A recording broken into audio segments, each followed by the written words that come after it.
le Seigneur, bonsoir. Comme vous l'avez entendu dans la collecte que nous avions déjà faite le matin, la prière pour ouvrir la messe, on nous indique ce qu'il faut faire le premier jour de carême. On dit, accorde-nous Seigneur de savoir commencer saintement par une journée de jeûne, commencer par une journée de jeûne, notre entraînement au combat spirituel. Donc le carême, c'est un entraînement au combat spirituel qu'on commence le mercredi des cendres avec une journée, qu'on commence saintement avec une journée de jeûne.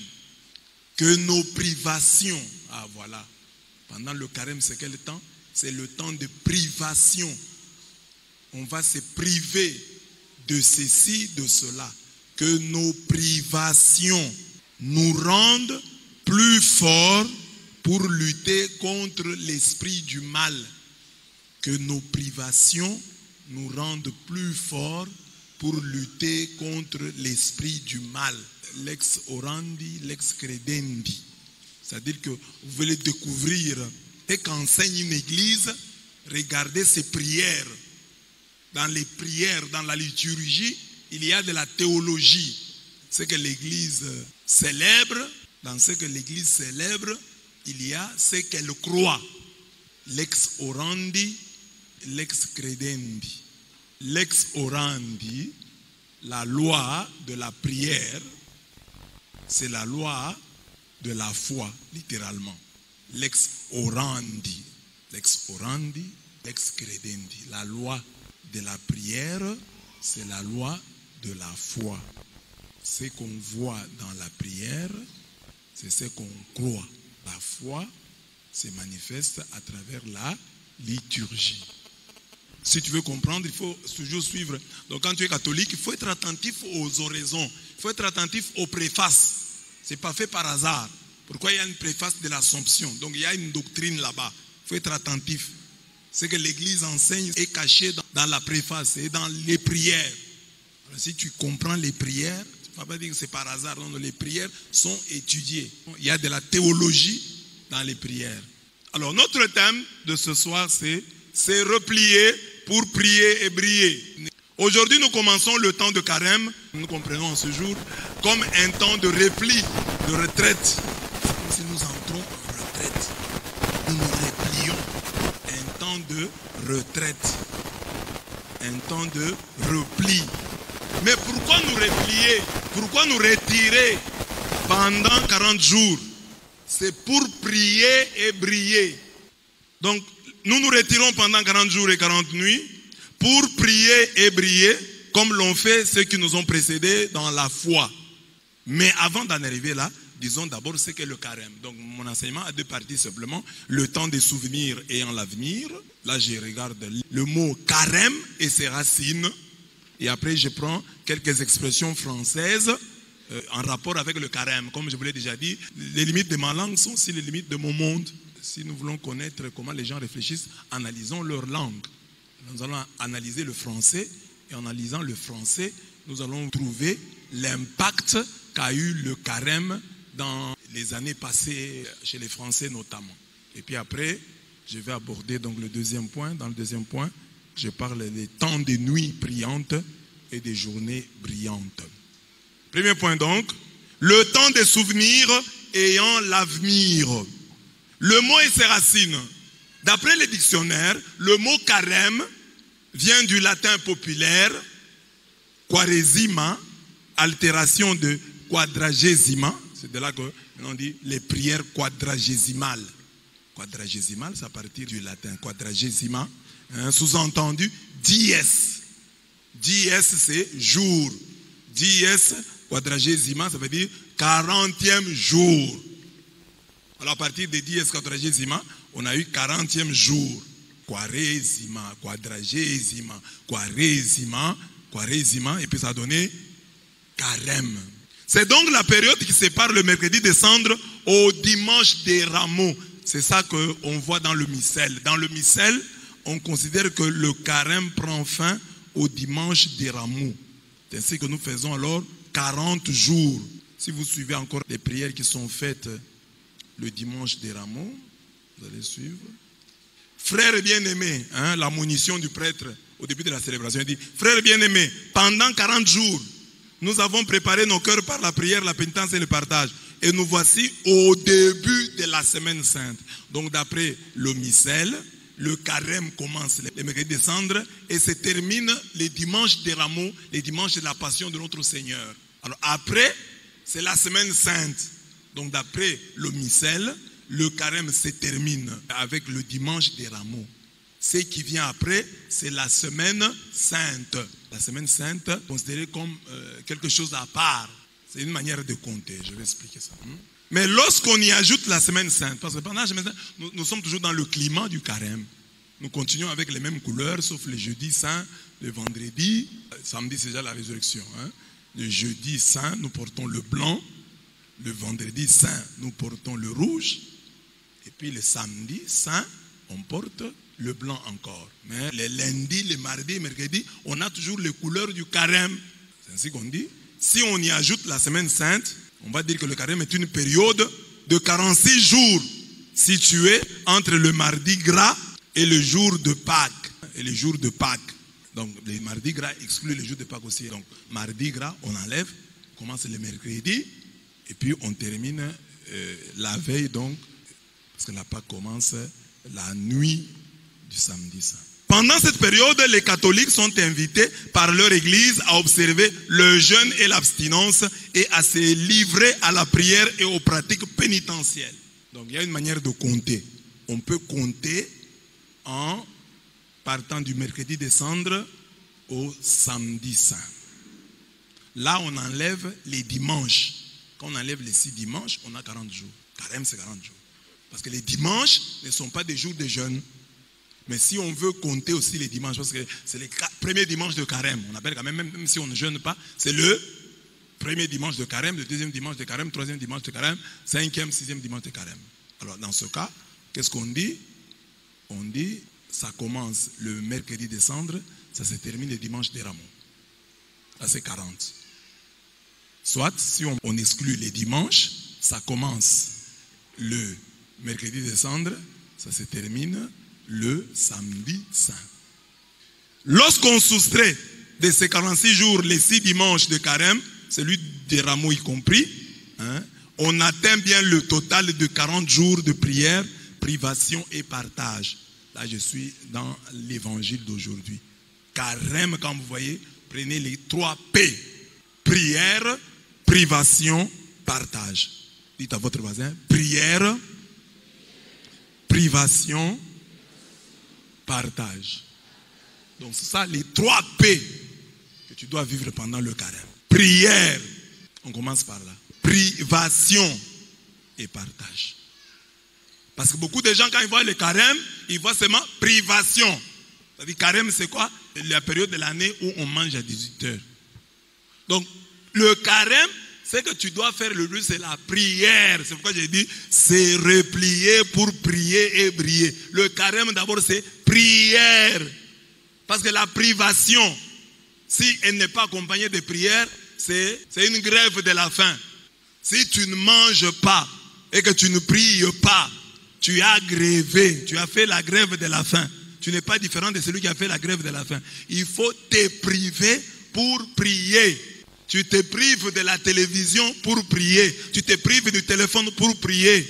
Tu te prives de causerie, de flânerie pour prier.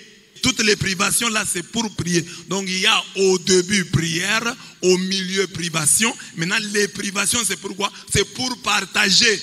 Tu vas dire le carême, je me prive, mais tu ne partages pas. Dis à ton voisin, aujourd'hui tu t'es privé. Mais est-ce que tu as partagé? C'est-à-dire, tu as réservé, tu n'as pas mangé le matin, tu n'as pas mangé à midi. Le soir, tu vas manger le foufou, comme disait l'abbé André, en quantité industrielle. À quoi ça sert? Donc le carême, ça veut dire que Adolphe, quand il quitte ici, il ne rentre pas seul à la maison. Il embarque quelqu'un avec qui il va aller manger. Mon cher, allons à la maison pour manger. C'est ça. Privation pour partager. Ce n'est pas de l'épargne. Pendant le carême, on n'épargne pas la nourriture. Hein? C'est-à-dire, j'épargne pour des jours heureux. Vous mettez la nourriture pour aller manger bien après. C'est-à-dire, à 18 heures là, vous mangez 12 boules. C'est pas ça le carême. Tu dis non, je ne mange pas la journée, mais le soir, tu manges 12. Voilà. Donc le carême, ne voyez pas savoir ça. Donc, j'ai dit, prière, privation, partage. Donc les trois marchent ensemble. Je prie, alors j'ai la force de me priver des choses que j'aime, pas seulement la nourriture, des choses que j'aime. Alors, quand je me prive des choses que j'aime, c'est pourquoi? C'est pour pouvoir partager, c'est pour pouvoir prier. La prière me conduit à la privation me permet de prier. La privation me permet de prier, mais aussi de partager. Donc tu ne feras pas un bon carême si tu te prives de nourriture, de télévision ou d'autres choses, mais tu ne partages pas, tu ne pries pas. Donc il faut marcher avec les trois. Prière, privation, partage.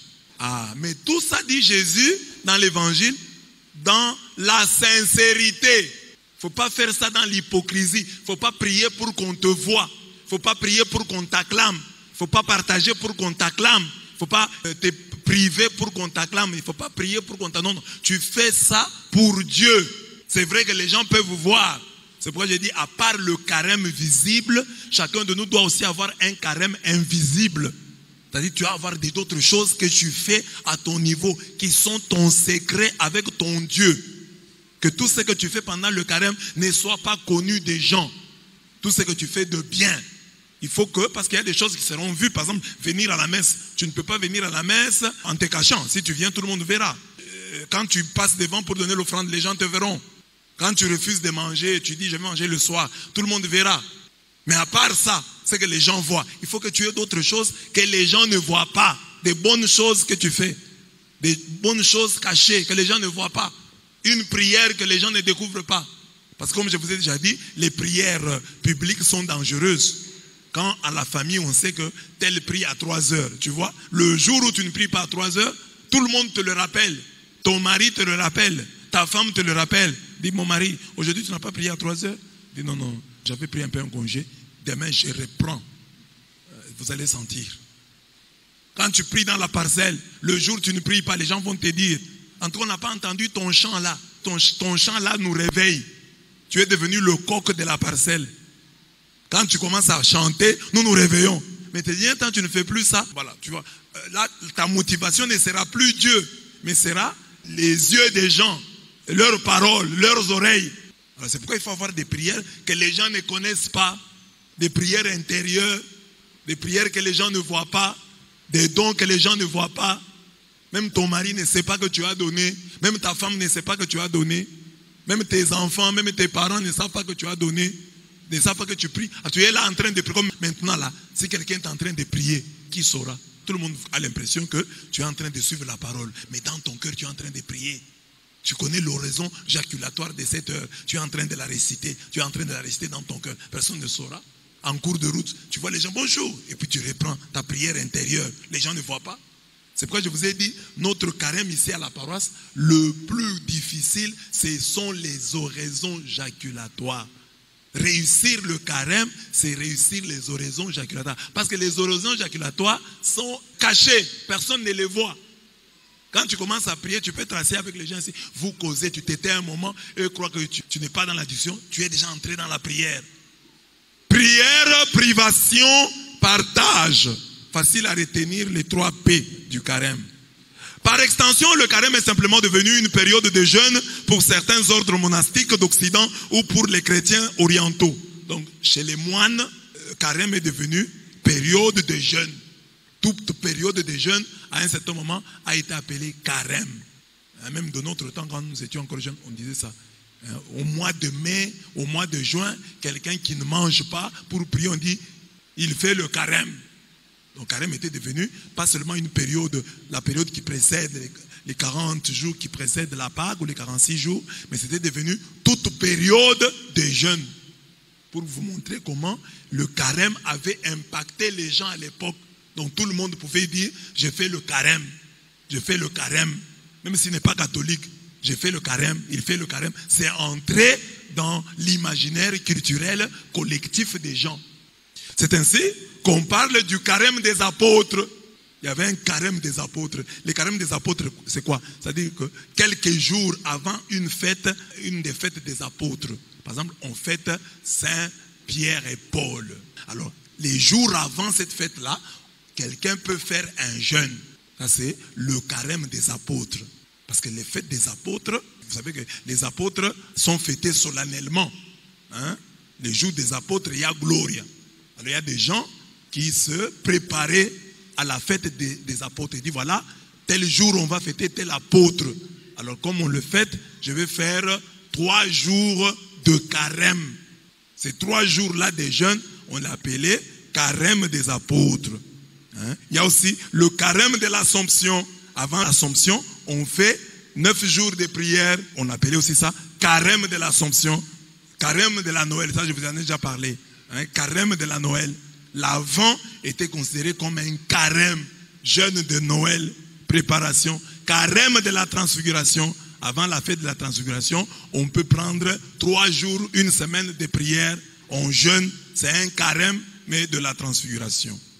Le carême, même en dehors de l'église, est devenu une période d'abstinence, de maigre chair. Manger, il y a l'idée de manger là. Il fait bonne chair. Cet homme fait bonne chair, c'est-à-dire il mange bien. Alors, une période de maigre chair, une période où on mange peu. Le carême est une période de maigre chair, une période de privation. C'est ainsi que Pierre-Joseph Proudhon, qui est un journaliste, un philosophe français, qui a vécu entre 1809 à 1865, a dit ceci, que grâce à l'impôt, toute l'année est carême pour les travailleurs.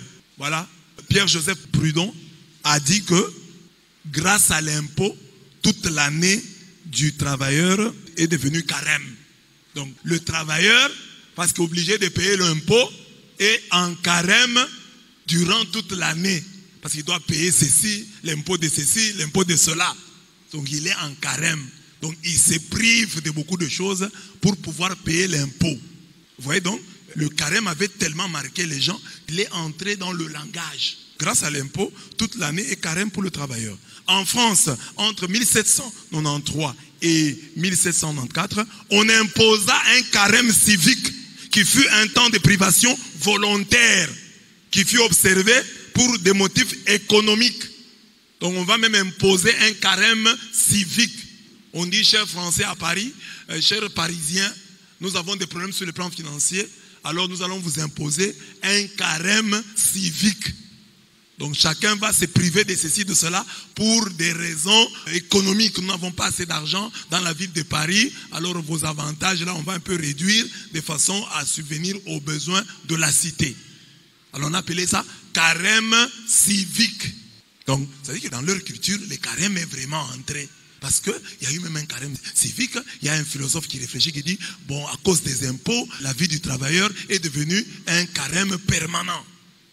Toute privation de nourriture, toute privation de plaisir qu'on s'impose devant une période est appelée carême. Donc dans le langage en français, et ça c'est le dictionnaire, hein, quand vous regardez le dictionnaire, on dit toute privation est appelée carême. Quand on dit il vit le carême, ça dit il se prive. Il a un visage de carême, il a une face de carême. Je vais voir les expressions. Vous voyez? Donc c'est entré dans leur culture. Alors pourquoi j'ai dit ça? Je veux vous inviter, je veux nous inviter à travailler pour que le carême, puisque nous sommes des chrétiens et des chrétiens catholiques, pour que le carême entre aussi dans notre culture. Pour que le carême ne soit pas l'affaire de 2-3 personnes, mais que ce soit une affaire de toute l'église. Parce que si nous tous catholiques de Mbujimaï, du Congo, de l'Afrique, nous essayons de vivre le carême comme cela nous est demandé, le carême va aussi impacter notre vie.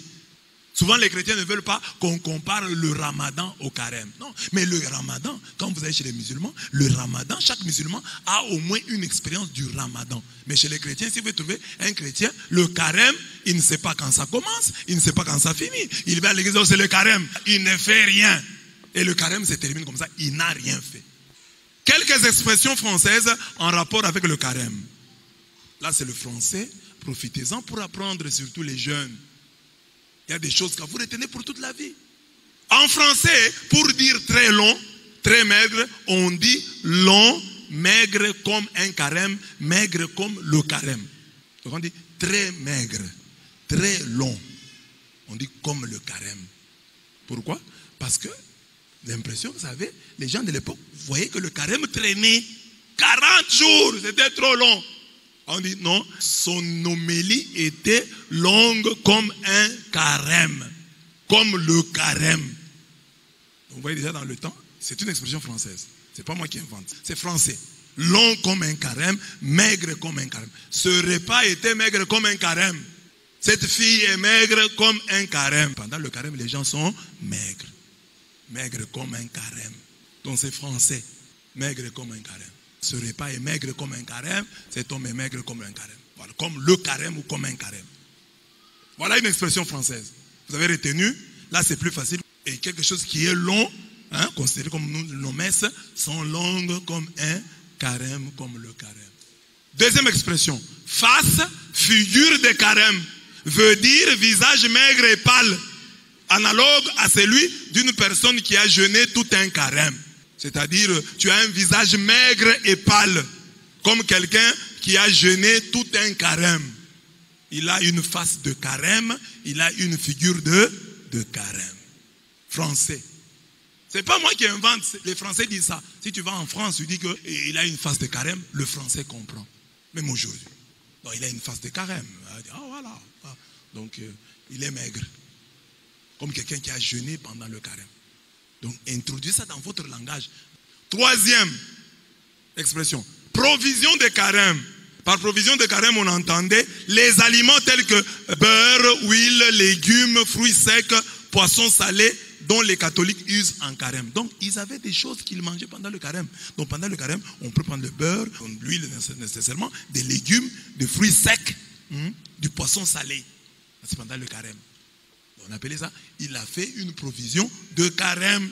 Il a acheté des provisions de carême. Il n'y a pas de viande pendant le carême. Vous voyez, c'est entré dans leur culture.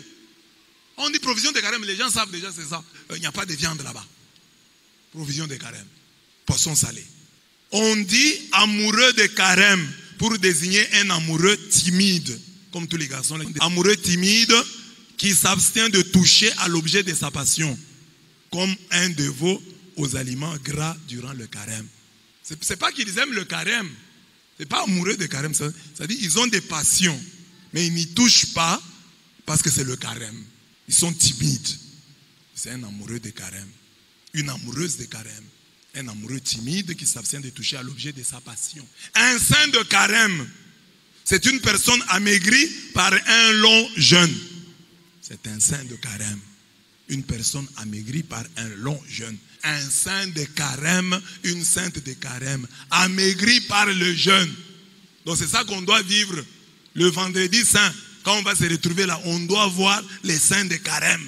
On regarde celle-ci, amaigri par le carême. L'autre, amaigri par le carême. Pas par les soucis, le carême. Cette fois-ci, chacun va être amaigri par le carême. Regardez tous ceux qui sont gros et toutes celles qui sont grasses. Dites-leur que le vendredi saint, tu dois maigrir. Dites-lui. D'ici vendredi saint, tu dois maigrir.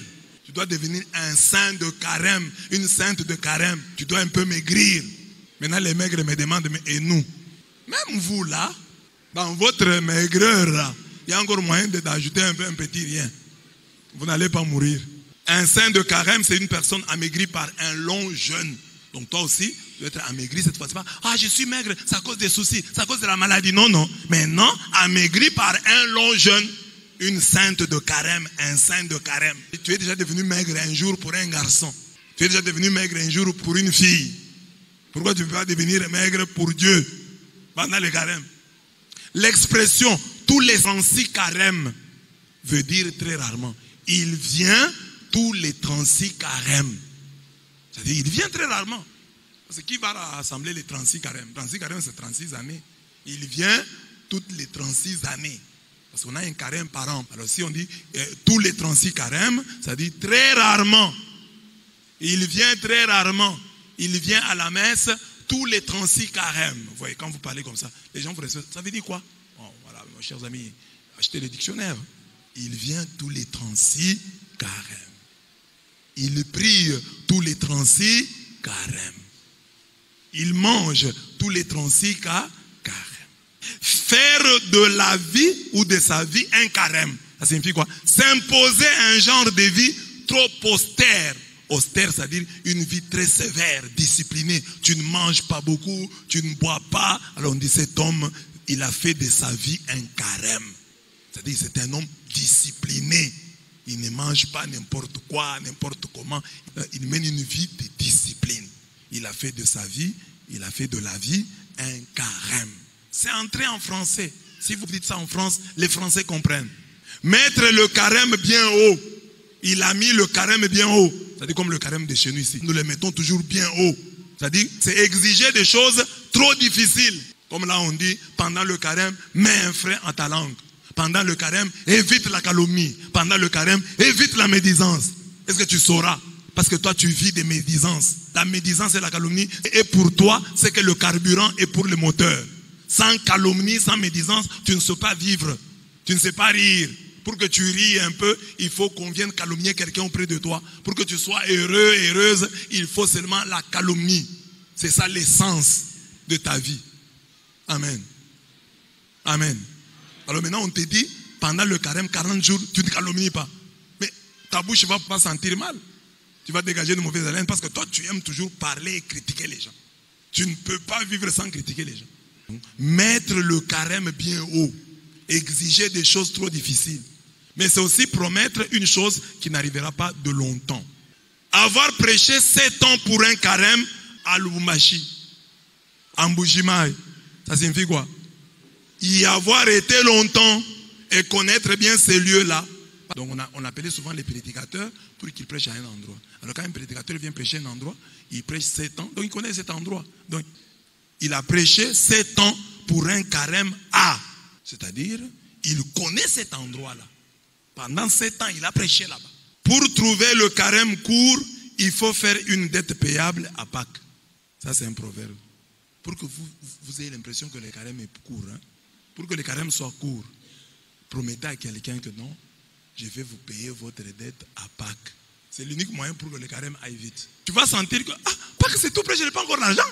Pâques c'est tout près, je n'ai pas encore l'argent. Donc maintenant le carême va aller vite. Donc tous ceux qui veulent que le carême soit court pour eux, allez vous endetter. Au marché, endettez-vous. Dites, non, je vais payer le jour de Pâques. Comme ça, vous aurez l'impression que le jour court. Mais sans la dette, vous aurez l'impression que ça traîne. Mais si vous avez pris la robe d'autrui au marché, chez une maman terrible, qui risque de vous envoyer en prison avant toute discussion, vous lui dites, maman, je paye à Pâques. Hein? Alors vous allez voir comment les jours vont filer. Pour trouver le carême court, il faut faire une dette payable à Pâques. Ce proverbe veut dire que le moment de payer une dette, de remplir un devoir onéreux, arrive plus vite qu'on nous voudrait. Hein, le moment de payer une dette arrive plus vite qu'on nous voudrait. Arriver, tomber comme Mars en carême. C'est-à-dire, arriver inévitablement, il arrivera comme Mars en carême. De toutes les façons, le carême tombera toujours en Mars. Il y a une grande partie du carême. Il viendra. Jésus-Christ viendra comme Mars en carême. Donc, il n'y a pas moyen. Tu vas vivre le carême, tu prendras une partie de février. Soit il va commencer le 2 mars, le 1er mars. En tout cas, mars sera toujours là. Parfois, on peut fêter Pâques le 1er avril. Mais on ne peut pas fêter Pâques le 28 février. Possible. Donc, carême, Mars ne peut pas échapper à carême. Donc, j'ai dit, arriver, tomber comme Mars en carême. C'est-à-dire, arriver inévitablement. Arriver, tomber, venir comme marée en carême. C'est-à-dire, arriver à propos. C'est-à-dire, un poisson qui arrive pendant le carême. Hein, pendant le carême, on ne mange pas la viande, non? Alors, quand un poisson arrive pendant le carême, il est le bienvenu. Alors, il vient d'arriver comme marée en carême. Il est arrivé, il est tombé, il est venu comme marée en carême. Marée là, c'est marée comme poisson. Il y a marée, la fluctuation des eaux là, mais ici marée signifie poisson. Il est arrivé comme marée en carême. Mais pourquoi je vous dis tout ça? cette étude nous livre une vérité importante. Les chrétiens de l'époque vivaient mieux que nous. La première lecture du jour, que dit la première lecture? Sonner de la trompette en Sion, publier un jeûne, une convocation solennelle, assembler le peuple, former une sainte réunion, assembler les vieillards, assembler les enfants, même les nourrissons à la mamelle. Que l'épouse sorte de sa demeure et l'épouse de sa chambre. Ah, qu'est-ce qu'on dit là? Ça dit que le carême a un caractère solennel. C'est comme hier, ce que nous avons fait un carnaval de carême. Pour dire aux gens, le carême commence, sonnez de la trompette, publiez un jeûne, publiez une convocation solennelle, assemblez le peuple. Joël 2, 15 à 16, première lecture. Les différentes acceptions et les différentes expressions du mot carême démontrent que ces chrétiens-là, les chrétiens d'autrefois, de France, avaient, avec cet exercice difficile, impacté profondément leur époque.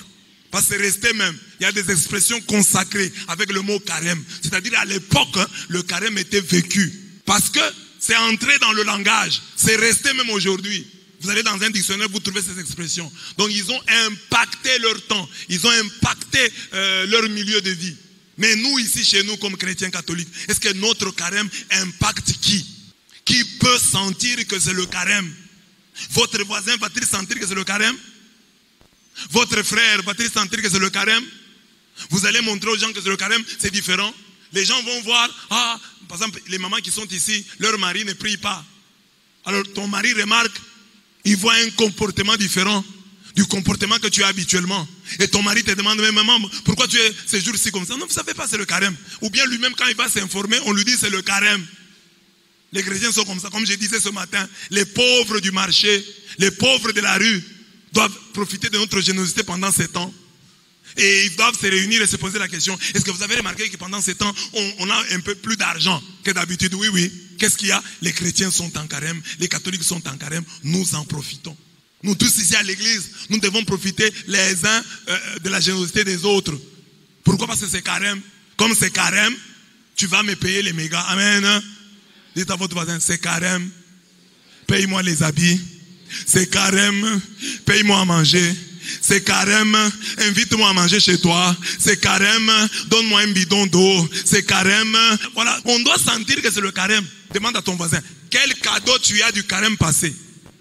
Qu'est-ce que tu as reçu le carême passé? Quelqu'un t'a donné, t'a fait un don. Prends aussi, parce que pendant le carême, on partage. On n'a pas beaucoup de bons souvenirs de carême. Parce que les carèmes, on les vit superficiellement. Ils n'ont pas encore impacté nos vies. Alors si déjà nous, au niveau de l'église, nous ne sommes pas suffisamment impactés par le carême, que dire de ceux qui ne viennent pas à l'église, ceux qui ne sont pas catholiques? Ça doit être pire. Ils ne sont pas impactés. Ce sont les efforts que nous fournissons ici. Regardez comment le christianisme est en train de perdre partout. Noël, ça n'a plus la même envergure qu'autrefois. Les fêtes chrétiennes n'ont plus d'envergure. Ou peut-être n'en ont jamais eu ici chez nous. Quelle est la fête qui marque les gens? Comment les chrétiens, nous qui sommes chrétiens, impactons-nous notre société? Pouvons-nous dire, il y a telle pratique, ils ont tiré ça de chez nous. Ils font ça, ils ont copié ça chez nous les chrétiens. Ils font aussi ça comme nous. Parce que nous-mêmes, nous n'intériorisons pas. Comment est-ce que tu vas vivre ces temps? Vis aussi ces temps de manière à ce que, après 2 ans, après 3 ans, dans notre monde, dans notre ville, dans votre quartier, dans votre famille, qu'il y ait une tradition quadragésimale. Une tradition de carême, grâce à toi. Je vous ai dit ici que quand j'étais en Espagne, on m'a parlé du diocèse de Retafe. C'est du côté de Madrid là. On dit que dans ce diocèse-là, il y a eu un évêque qui est passé par là. Jusqu'aujourd'hui, à Retafe, il y a toujours beaucoup de vocations. Mais on dit que c'est le travail d'un évêque. Il est déjà mort. Mais il a tellement impacté que même la jeunesse des années après lui aime entrer au séminaire. Chacun de nous, parce que tu es venu ici sur terre, Dieu te demandera. Tu as construit une maison, félicitations. Tu as mis au monde des enfants, félicitations. Tu as planté un arbre, félicitations. Mais comme tu étais chrétien, en quoi est-ce que toi, tu as impacté les chrétiens de ton temps? Comment tu as impacté le milieu dans lequel tu as vécu? Quelles sont les choses que tu as laissées sur terre, que les gens font en imitation de ce que toi tu as fait? C'est pour ça que tu es venu sur cette terre. Tu n'es pas venu sur cette terre pour partir sans laisser des traces. Laisse des traces positives. Toi, tu peux marquer toute une génération. Par ta pratique. Par ce que tu fais. Je vous ai parlé de cette famille. Une maman que j'ai connue à Kinshasa, mais elle est d'ici de Bujimaï. La maman là, a sa soeur qui a gagné la loterie, elle est allée aux États-Unis. Mais les enfants sont restés. Alors on lui a laissé les enfants. Les enfants restés chez elle. Ces enfants-là sont des branhamistes. La famille, sa petite soeur, épousée par un branhamiste. Mais la maman, on lui laisse les enfants.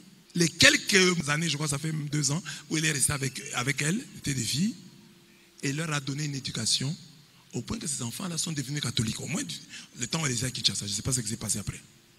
Mais une des filles, à Sainte Thérèse Njili, elle faisait quoi? Quand on terminait la messe, l'ancienne branhamiste là, allait devant, se mettait à genoux, commençait à prier. Après chaque messe matinale. Après un moment, sa maman me dira que à Njili, beaucoup de gens ont commencé à imiter cette fille-là. Après la messe, les gens allaient se mettre à genoux à l'hôtel et prier. Parce qu'elle se mettait à genoux, il prie avec engagement, il prie avec... Et d'autres, notre fille a suivi, et notre garçon a suivi, et c'est resté un mouvement dans la paroisse. Donc cette fille-là, venue du branhamisme, elle a marqué cette paroisse. Pendant un temps, je ne sais pas si c'est resté, mais pendant un temps, les gens ont commencé à faire ça. J'ai connu aussi une dame à Kinshasa, mais elle est allée après au Bas-Congo. Cette dame-là, alors elle, à Saint-Alphonse Matete, à Kinshasa, c'est elle qui a commencé à balayer la cour. Elle balayait la cour, toute la cour de Saint-Alphonse Matete. Et elle a fait ça des années. Elle était toute jeune, une jeune fille. Et elle a trouvé le mariage. Elle a trouvé le mariage parce qu'elle balayait, d'après elle. Elle a fait ça. Quand les gens ont vu qu'elle a trouvé un mari qui avait des moyens, les gens ont vu ça. Les gens ont commencé à l'imiter quand elle était encore là. Alors beaucoup de gens venaient maintenant pour balayer à l'église. Maintenant, elle-même qui avait commencé là, ne trouvait plus d'espace pour balayer parce que beaucoup de gens venaient. Elle a fait ça. Elle a marqué. Alors toi, tu es chrétien. Tu vas passer sur la terre ici. Tu as impacté quoi? Si tu as laissé ici à la place des mauvaises habitudes. Quand les gens consultent le téléphone à l'église, c'est à partir de toi. Parce qu'on te connaît comme leader et on sait que tu consultes le téléphone. Souvent, tu prends, tu mets les sacs devant toi et derrière, tu es en train de consulter. Les gens ont déjà vu et les jeunes qui ont vu ça t'imitent. C'est toi leur sainte patronne, leur saint patron. Les gens savent, te connaissent toi. Tu ne t'assois jamais à l'église. Tu t'assois comme ça, tu vas sortir, tu vas aller dehors là, flâner. Tu vas seulement dehors là, tu fais un petit photo. Tu vas au véhicule là-bas, tu touches. Les enfants te connaissent que tu es le papa qui sort de l'église, même au moment de la consécration, pour aller répondre à un appel. On ne sait pas si c'est le président de la République qui t'appelle, hein, ou c'est qui. Parce que tu sors toujours de l'église. Allô, oui, ça va, oui. Et puis parfois, Dieu t'a confondu plusieurs fois. Tu es sorti comme ça, on appelait quelqu'un d'autre. Et tu es rentré à l'église. Dieu t'a confondu. Tu es sorti là-bas. Et regarde, depuis que tu es sorti, tu ressembles curieusement à une femme. Parce que c'était l'appel de Mwambouyi que tu avais pris. En quoi est-ce que tu impactes l'église, toi aujourd'hui? C'est ça le carême. Maintenant, avec les 3 P, prière, privation, partage, impactons nos milieux. Impactons nos milieux de vie. Que les gens sentent que c'est carême. Vous avez des ouvriers à la maison, et ne jeûnent pas, et ne sont pas de votre église, qu'ils sentent qu'il y a quelque chose qui se passe dans cette famille. Vous êtes à l'école, on vous connaît comme des rangeurs, qu'on sente qu'il y a quelque chose qui se passe. Au travail, on sait ce que vous aimez faire, les péchés que vous commettez souvent, qu'on sente que nous sommes pendant le carême. Sonnez de la trompette, faites du bruit, proclamez, publiez un jeûne, une convocation solennelle, assemblez le peuple, formez une sainte réunion. Donc, sainte réunion, hein, c'est-à-dire, les gens, vous vous réunissez maintenant pour prier. Vous réunissez pour faire le bien. Sainte réunion. Ce n'est pas le temps des réunions pécamineuses. Vous vous rencontrez pour tramer des complots ou dire des complots contre les gens. Rassemblez-vous pour le bien. C'est ça le carême. Impactez positivement votre milieu de vie. C'est ça le carême. Amen. Vous avez compris mon objectif? Ça c'était le premier point. Donc, impactons notre milieu. Jouez votre partition. Vous êtes chrétien, jouez votre partition. Faites de votre mieux. Faites de votre mieux. Faites de votre mieux. C'est vrai, de votre vivant, peut-être on ne va pas sentir ça. Je pense que cet évêque de Rétaf, peut-être jusqu'à sa mort, il n'a pas su combien il a impacté la ville. Mais Dieu sait combien il a impacté. C'est ainsi que nous aussi nous travaillons. Regardez alors les exemples que je vous donne. Le premier point, n'oubliez pas, j'ai dit le temps des souvenirs ayant l'avenir. Donc les souvenirs que j'ai évoqués de la France, la première fille de l'église, j'ai évoqué ces souvenirs-là pour vous dire, voilà, en France, ils ont impacté. Ce sont des souvenirs, mais c'est resté dans les dictionnaires aujourd'hui. Alors j'ai dit, les souvenirs-là du carême en France doivent avoir de l'avenir ici chez nous. C'est-à-dire que nous aussi, comme Congolais, nous devons nous dire, impactons nos milieux. Que notre carême à nous aussi impacte, qu'il y ait demain des acceptions et des expressions dans nos langues où l'on sent que le carême a été inculturé et entré dans notre culture. C'est pourquoi j'ai dit, les temps des souvenirs ayant un avenir. Nous nous souvenons de ce que la France, la fille aînée de l'Église, a fait du carême, comment elle, avec le carême, a impacté son époque, son temps, sa langue jusqu'à ces jours, que nous aussi, nous puissions travailler et œuvrer à cela. Célébrer sérieusement le carême, c'est tenir à donner à ces bons souvenirs un bel avenir. Éternel, j'ai entendu ce que tu as annoncé. Je suis saisi de crainte. Accomplis ton œuvre dans le cours des années. Ô Éternel, dans le cours des années, manifeste-la. Ce que tu as fait autrefois là-bas, fais-le aussi ici chez nous. Mais dans ta colère, souviens-toi de tes compassions. Que Dieu fasse aussi aujourd'hui, chez nous, ce qu'il a fait ailleurs. Jacob, vous connaissez son histoire. Il avait volé le droit d'aînesse à son grand frère Ésaü. Il a volé le droit d'aînesse, mais le grand frère était aussi fautif parce qu'il le lui a vendu. Mais le péché de Jacob, c'est d'avoir usé des ruses. Il a été rusé. Il a profité de la faim de son grand frère. Son grand frère avait faim. Et lui a dit, non, grand frère, bon, tu veux mes lentilles ici, mon petit repas ici, mon haricot ici. Tu prends mon haricot, tu me donnes le droit d'aînesse. Bon, le grand frère, est-ce que le droit d'aînesse, on donne comme ça? Alors, il le lui a vendu. Mais ce n'est pas pour ça que le grand frère ne pensait pas que par cet acte-là, il avait perdu le droit d'aînesse. Quand il apprend que son petit frère est allé prendre la bénédiction auprès de papa, à sa place, c'est ça qui l'a énervé. Il dit, le petit là, le jour où je vais l'avoir, il va sentir. Alors le petit est allé loin de son pays. Sa maman lui a dit, il vaut mieux fuir parce que ton frère va te faire du mal. Parce que dans l'entretemps, alors que son père l'avait béni, lui avait donné la rosée du ciel, la rosée de la terre, lui avait donné tout ce dont il pouvait avoir besoin. Oh, tu réussiras dans les champs, tu réussiras dans l'élevage, tu réussiras dans l'agriculture. On lui a dit tout ça. Mais quand son grand frère est allé voir son père l'a aussi béni. Il lui a dit, toi, je n'ai plus rien à te donner. Je n'ai que l'épée. Je vais te donner seulement l'épée. Tu auras l'épée. Ton petit frère sera ton chef. Mais avec l'épée, tu pourras secouer son pouvoir. Donc le même papa qui a donné la rosée du ciel, la rosée de la terre au petit frère, a donné au grand frère l'épée. Donc toi, tu as la rosée. Tu as les pluies. Tu as les meilleurs élevages. Tu as les meilleurs champs. Mais le grand frère a la machette. Donc il peut te tuer. S'il ne te tue pas, mais au moins il peut te menacer, tu vas fuir. Alors, le petit a réussi. Il a eu d'abord 2 femmes, disons même 4, parce que les 2 servantes sont devenues aussi ses femmes. 2 femmes, 2 servantes, 11 enfants, de nombreux biens. Apparemment, il est béni. Mais son frère le menace. Il l'a appris. Il a peur. Il dit, mon frère, s'il m'attrape, il peut me tuer. Il peut me faire du mal. C'est ainsi qu'il commence à prier. Il se retire. Écoutez le texte. Il est beau. Il apprend, si mon frère me rencontre, il va me tuer. Alors, il s'éleva la même nuit, prit ses 2 femmes, ses 2 servantes et ses 11 enfants et passa les guets de Yabok. Il les prit, leur fit passer le torrent et les fit passer à tout ce qui lui appartenait. Jacob demeura seul. Jacob demeura seul. Dites à votre voisin, Jacob demeura seul. Replié pour prier et briller. Il demeura seul. Si tu veux réussir ton carême, demeure seul. Il demeura seul. Alors, quand il est resté seul, alors un homme lutta avec lui jusqu'au lever de l'aurore. Vous voyez, donc la prière c'est une lutte, c'est un combat.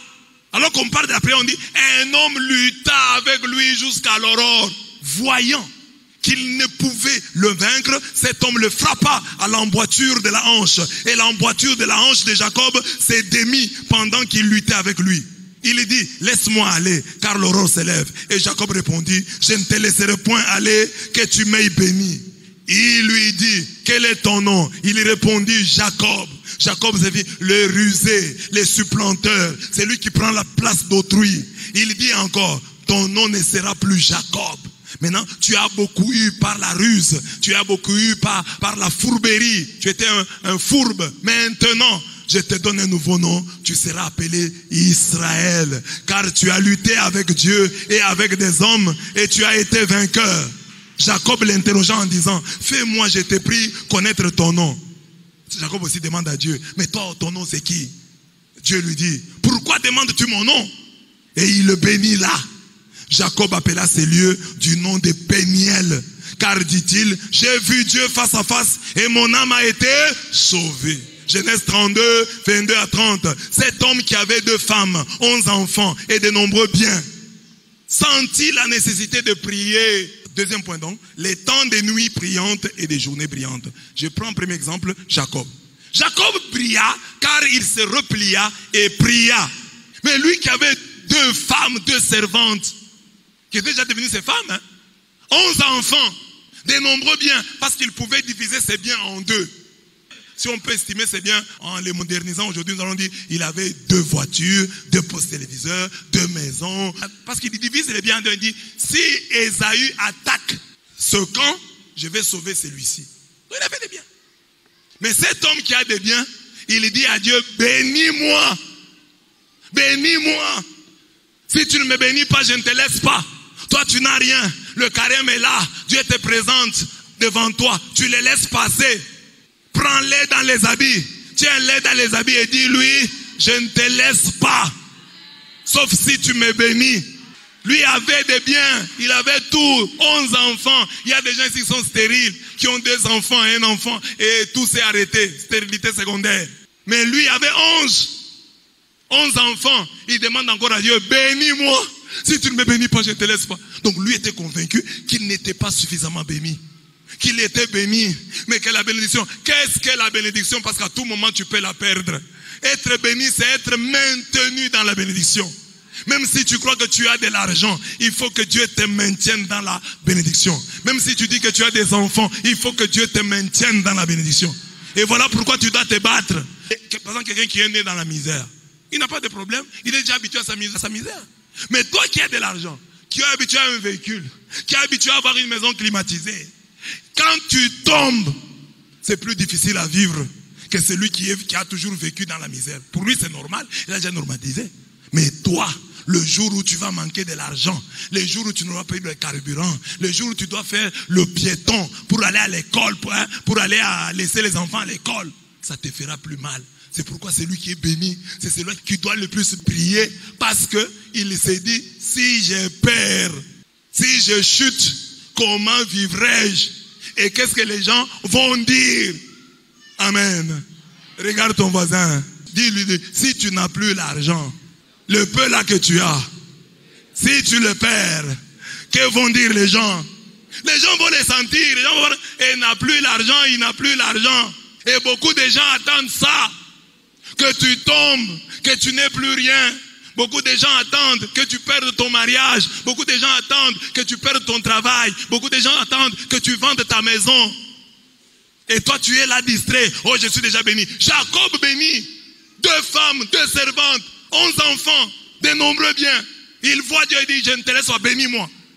Si c'était toi, non, Seigneur, je suis déjà béni. Ça va déjà, j'ai 11 enfants, j'ai autant de biens. Toi, merci beaucoup. Merci de m'avoir béni. Lui dit, bénis-moi. Il prie comme s'il n'avait jamais été béni. Mais il y a des gens qui ne sont pas bénis, qui prient comme s'ils étaient déjà bénis. Ils n'ont qu'un véhicule, ils n'ont qu'une maison. Lui avait 2 camps. Il pouvait diviser ses biens en 2 camps. Mais il dit à Dieu, bénis-moi. Si tu ne me bénis pas, je ne te laisse pas. Je ne te laisse pas. Je ne te laisse pas. Toute la nuit, Dieu le frappe. Il est même fracturé. Il pouvait abandonner. Tu commences même à me fracturer. Tu commences même à me fracturer pour la bénédiction. Pars avec ta bénédiction, je suis fatigué. Lui dit, tu vas me bénir. Je suis fracturé. Tu vas me bénir. Je ne vais pas te lâcher. Bénis-moi. Parce que si mon frère me rencontre, si je rencontre mon frère, il est fâché contre, il peut me tuer. Il peut tuer ma femme, il peut tuer mes enfants. En tout cas, bénis-moi. bénis-moi. La première bénédiction là que j'ai eue, j'ai volé. C'était pas ma bénédiction, même si, bon, c'est pas bien, mais confirme, pardon papa, bénis-moi. Moi j'ai la bénédiction. Mon père m'a donné la rosée du ciel, la rosée de la terre. Mais le grand frère a la machette. Le grand frère a l'épée. Il peut me faire du mal à tout moment. Bénis-moi. Cet homme qui avait 2 femmes, disais-je, 11 enfants et de nombreux biens, sentit la nécessité de prier. Voilà pourquoi il se retira, pria et brilla. Sa rencontre avec Ésaü, qui était très remonté contre lui, qui était très fâché contre lui, fut très apaisée. Car la force qu'il reçut de Dieu, au lieu de le rendre arrogant, le rendit humble, au point qu'il gagna facilement la faveur de son frère. Donc le combat là, quand Jacob s'est battu contre Dieu, Dieu ne lui a pas donné la force pour frapper son frère. Dieu lui a donné la force pour gagner la faveur de son frère. C'est ça la vraie force des enfants de Dieu. Tu vois aujourd'hui les chrétiens, il y a oh je suis béni, il devient arrogant. Non, Jacob était béni. Dieu lui avait dit des grandes choses. Dieu l'avait béni. Dieu vient de lui dire là-bas que tu as lutté contre les hommes, tu as lutté contre Dieu, tu as gagné. De quoi être orgueilleux? De quoi dire mon grand frère ne me fera rien? Je viens de parler avec Dieu en personne. Le grand frère ne fera rien. Quand il voit le grand frère, je viens de parler avec Dieu. Viens maintenant m'attaquer avec ta machette là. Non, lui ne fait pas ça. Le texte est déjà expliqué ici plusieurs fois. Il se met à genoux. Il va vers son frère à genoux. Il appelle son frère mon Seigneur. Pardonne-moi. Ne sois pas fâché contre moi. Et le frère lui a pardonné. C'est ça la force qu'il a reçue. Dans ses nombreux biens, dans ses grandes richesses, il est resté humble. C'est ça la force. C'est comme ça qu'il a gagné la faveur de son frère. Mais beaucoup de chrétiens n'ont pas cette force-là. Il y a des choses dans ta vie qui changeraient simplement si tu demandes pardon, si tu t'humilies. Mais tu ne veux pas. C'est ça. Le diable est encore en toi. Alors lui, il est béni. C'est ça la bénédiction qu'il a reçue. Que devant le grand frère, quelle attitude tu dois avoir pour que le grand frère ne te fasse pas du mal? Pour que les grands frères ne puissent pas utiliser contre toi la machette qu'il a reçue de celui-là même qui t'avait donné la rosée du ciel et la rosée de la terre. La force est dans l'humilité. La force est dans l'abaissement. C'est en s'abaissant qu'il a gagné. Il n'a pas engagé des bras de fer contre son grand frère. Il a demandé pardon. Il pouvait dire à son grand frère, c'est toi qui m'as vendu le droit d'aînesse et je l'ai pris au nom de Yahweh. Non, il avait reçu l'épée. Durant ce temps de carême, nous nous retirons pour nous maintenir dans nos grâces et bénédictions. Pour triompher de la colère de ceux qui ont reçu du Père cette parole. Tu vivras de ton épée. Il y a dans ta famille, il y a dans la société, il y a dans la vie quelqu'un qui a seulement l'épée. Il n'a pas l'argent, il a l'épée. Faut pas oublier ça. Tu peux avoir l'argent, mais quelqu'un a reçu du même Dieu l'épée. Au travail là, il n'a pas l'argent. Un papa, une sentinelle, il n'a pas l'argent, mais il a l'épée. S'il te maudit, tu es maudit. Il y a des Balaam, hein, ils existent. Il faut négocier avec eux. C'est vrai, le Balaam de la Bible, on n'a pas négocié avec lui. Mais celui-ci, le grand frère, Ésaü, on a négocié avec lui. Tu as de l'argent, tu passes en cours de route avec ton véhicule, tu éclabousses quelqu'un. Au lieu de demander pas de dire, quitte là, tu ne sais pas marcher. Tu as le véhicule, mais lui a l'épée. Son regret là va te créer des problèmes. Tu as l'argent, mais est-ce que tu as l'épée? Tu as l'argent, est-ce que tu as l'épée? Son père lui a dit, quand Ésaü est allé, papa Isaac lui a dit, tu vivras de ton épée et tu seras servi à ton frère. Mais en errant librement ça et là, tu briseras son joug de dessus ton cou. En effet, ils peuvent mettre en mal la promesse que nous avons reçue du même Père. Qu'est-ce que le Père avait dit à Jacob? Que Dieu te donne la rosée du ciel et la graisse de la terre, du blé et du vin en abondance, que des peuples te soient soumis et que des nations se prosternent devant toi. Sois le maître de tes frères et que le fils de ta mère se prosterne devant toi. Maudit soit quiconque te maudira et béni soit quiconque te bénira. Donc, vous voyez que Dieu lui a dit par la bouche de son père que tes frères, les fils de ta mère, se prosterneront devant toi. Mais lui, dans ce cas, c'est lui qui s'est prosterné devant Isaïe. Vous voyez le discernement. Dieu a dit, Dieu m'a béni. C'est vrai, mon père a dit que les fils de ma mère se prosterneront devant moi. Mais ici, dans cette situation, c'est moi qui dois me prosterner devant Isaïe. Et il s'est prosterné. Il n'a pas dit, mon papa m'avait dit que toi tu te prosterneras devant moi. C'est ça la force, la bénédiction qu'il a reçue de Dieu. C'est un des aspects de la bénédiction, un des éléments importants de la bénédiction reçue après son combat. Donc nous aussi, quand nous venons ici, nous prions pour que Dieu nous donne l'humilité. Parce que dans la vie, souvent, pour aller de l'avant, c'est l'humilité. C'est l'humilité qui t'ouvre les portes. Les arrogants, on leur ferme la porte. Beaucoup de gens n'avancent pas.